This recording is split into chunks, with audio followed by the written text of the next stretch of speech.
Ninakusalimu kwa jina tukufu lipitalo majina yote. Hili si jina la mtu awaye yote, ni jina la Bwana wetu Yesu Kristo. Hii ni Mei 24, mada ikisema Kristo anaitukuza sheria. Tuombe. Lihimidiwe jina lako Baba yetu mtakatifu katika mahali pa siri juu mbinguni. Tunasema asante kwa ajili ya kafara ya mwanao. Tunasema asante kwa ajili ya damu iliyomwagika msalabani, ambayo kwayo tunapata ondoleo la dhambi. Tunaendelea kujifunza masomo haya mazuri kuhusiana na sheria. Tunaendelea kuona jinsi gani sheria hii ni muhimu na jinsi ambavyo inaenda pamoja na Injili. Endelea kufungua bongo zetu, tusaidie tuelewe haya tujifunzayo.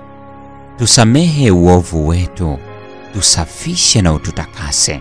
Enda nasi siku ya leo, ukimuongoza kila mmoja wetu katika jina la Yesu, amina. Mada hii inasema Kristo anaitukuza sheria. Isaya 42 aya 21.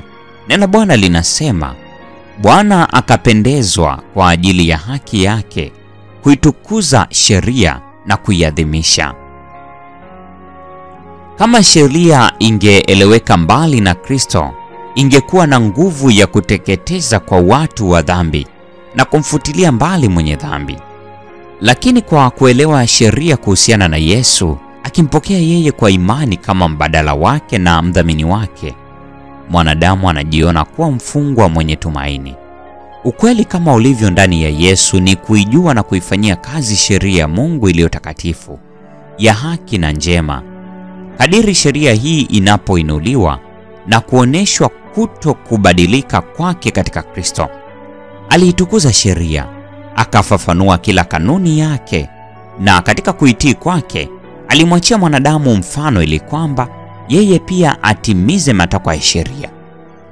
Maumivu ya bustani ya Getsemane, matusi, dhihaka, dhuluma alizorundikiwa mwana mpendwa wa Mungu, vitisho na fedheha ya kusulubishwa hutoa udhihirisho wa kutosha na wenye kugusa hisia kwamba haki ya Mungu inapoadhibu hufanya kazi hiyo kikamilifu. Ukweli kwamba mwanawe mwenyewe, mdhamini wa mwanadamu, hakuachwa ni hoja ambayo itasimama milele mbele ya mtakatifu na mwenye dhambi, mbele ya ulimwengu wa Mungu, ili kushuhudia kwamba hataacha kuchukua hatua dhidi ya mvunja sheria yake. Mungu ni upendo. Ameuonesha upendo huo katika zawadi ya mwanawe mpendwa. Lakini bado upendo wa Mungu hautolei dhambi udhuru. Mungu hana udhuru wa dhambi kwa Shetani, kwa Adamu au kwa Kaini, na hataacha kuchukua hatua dhidi ya dhambi katika mtoto yeyote wa wanadamu. Tabia potovu ya mwanadamu inaweza kupotosha upendo wa Mungu katika sifa ya udhaifu. Lakini nuru inang'aa kutoka msalaba wa Kalvari ili kwamba mwanadamu aweze kuwa na mtazamo sahihi na kuishikilia nadharia ambazo hazijapotoshwa. Mungu ametoa sheria yake kwa ajili ya udhibiti wa mwenendo wa mataifa, familia na watu binafsi. Hakuna mtenda maovu hata mmoja, haidhuru dhambi yake ni ndogo na ya siri zaidi, ambayo huepuka kushitakiwa kwa sheria hiyo.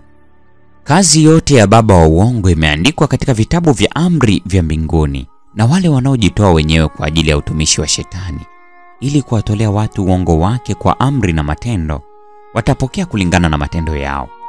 Kila kosa dhidi ya Mungu, hata kama ni dogo sana, limetunzwa hadi katika siku ya kutoa hesabu.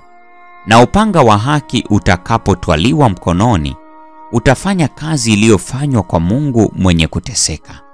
Haki itatendeka, kwa maana chuki ya Mungu juu ya dhambi ni kali na ni ya kuangamiza kabisa. Ukweli kama ulivyo ndani ya Yesu utatoa mafundisho ya muhimu mno. Itaonesha kwamba upendo wa Mungu ni mpana na wakina, kwamba hauna mwisho, na kwamba katika kutoa adhabu kwa wasiotii, wale ambao wameibatilisha sheria ya Mungu, hautakuwa na maridhiano. Huu ni upendo na haki ya Mungu vikiwa vimeunganishwa.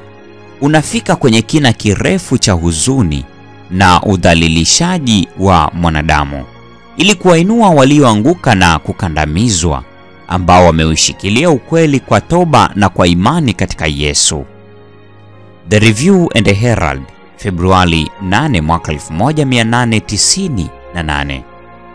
Mpendwa wa mfuatiliaji wa mfululizo wa masomo haya ya Kesha la Asubuhi, kumbuka ni mfululizo wa masomo ya mwezi huu wa 5 yaliyojengeka katika mada kuu ya mwaka huu, Mwinue Yesu juu.